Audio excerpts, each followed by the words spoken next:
Hi guys, and welcome back to my channel.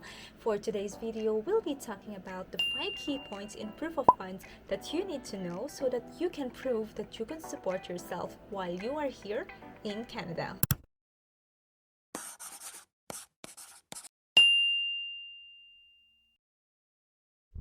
First off is the paid tuition fee and paid housing fee. Now, this is not mandatory, but it is important or would really help you increase your chances to be approved by looking at your proof of fund. Paid housing, which is usually available to the colleges where you will be going, will show to the visa officer that you don't need these expenses for 1 year. And this expense for a living or for accommodation is one of the most expensive that you need to pay. Same goes with a paid tuition fee, because here in Canada, if you'll be coming, you need to have at least 1 year minimum living expenses and your 1 year tuition fee. With that, you'll be safe, and that will be around $25,000. Now, paid housing is not mandatory, it's optional, but paid tuition fee for 1 year is mandatory if you'll go through SDS, but if not, you can just pay the half year or the 1 semester. Next proof that you can show is the bank statement. Now, you need to make sure that your bank statement reflects at least 4 months. Bulk deposit in your account is kind of risky because it questions the visa officer of where your money came from. However, it is possible. You just need to show a letter of explanation where that money came from. For example, that money came from a property that you sold, or that money came from your parents in support for your tuition fee, those kind of things. But of course, you need to make it authentic. So if you have sold something, in order for you to get money, it's better if you attach a deed of sales or any supplemental documentation or proof that that money is not just being borrowed, that it's really yours. Next off is the GIC, or Guaranteed Investment Certificate. GIC is an investment which is your money, mostly around $10,000 up to $50,000, and you will deposit it directly to Canadian financial institutions. Some available financial institutions here in Canada are Scotiabank, RBC, CIBC, and so much more.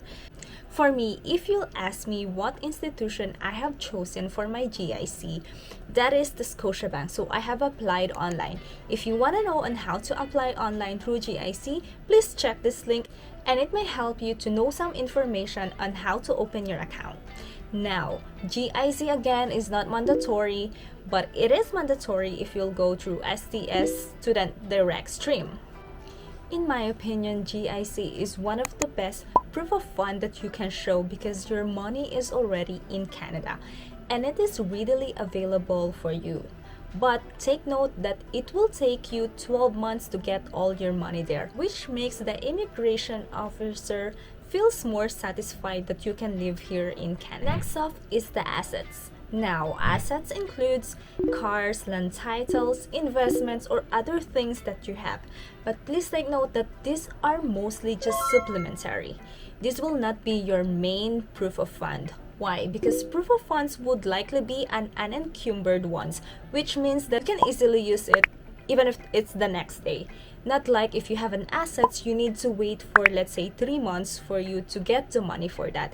And Canada don't want that.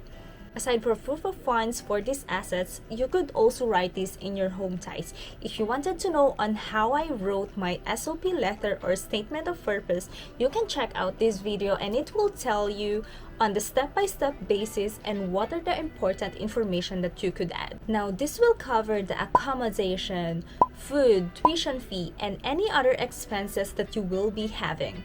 Like for me, I did not have any bank statement of my own. My tuition fee is not my own money as well. My GIC is not my own money as well. So this is also a good way of proving that you have the money. Maybe not yours, but your family, your friends, or any relatives that you have. You need to take note that it cannot be just your parents or your brothers. It could be anyone, but you need to make sure that you could prove that you are really related, and they need to have a letter of proof that they would really support you. As a proof for sponsorship, you can attach their certificate of employment or pay stubs, IDs, T4, or anything that would show their identity, their authenticity, and their relation to you. The verdict is you need to have a fund for 1 whole year, and that includes the tuition fee and your living expenses. Always take note that you need to categorize which is your primary and your secondary proof of funds. Like what I've said, primary would be something that is unencumbered, and your secondary would be something like assets or businesses or other incomes that's not readily available for you.